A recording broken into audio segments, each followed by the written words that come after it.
আসসালামু আলাইকুম। আপনাদের জন্য নিয়ে আসলাম খিচুড়ি।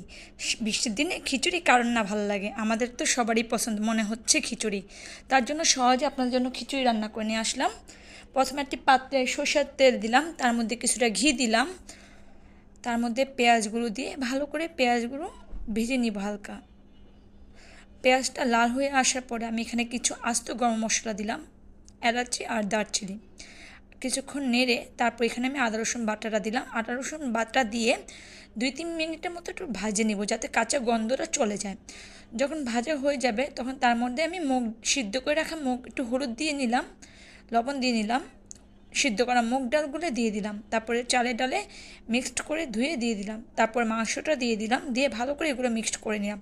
পর্যাপ্ত পরিমাণে পানি দিয়ে কাঁচামরিচ দিয়ে কিছু সময়ের জন্য ঢেকে দিলাম।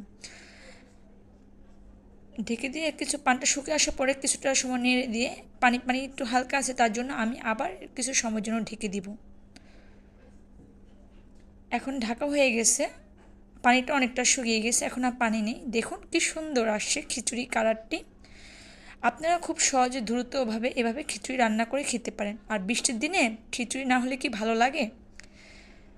এই আমার খিচুড়ি ফাইনাল লুক। যদি আপনাদের কাছে ভালো লেগে থাকে অবশ্যই লাইক কমেন্ট শেয়ার করে আমার পেজটির পাশে থাকবেন। আমার ছোট পেজটির পাশে আপনারা পাশে থাকলেই বড় হয়ে যাবে। Thank you.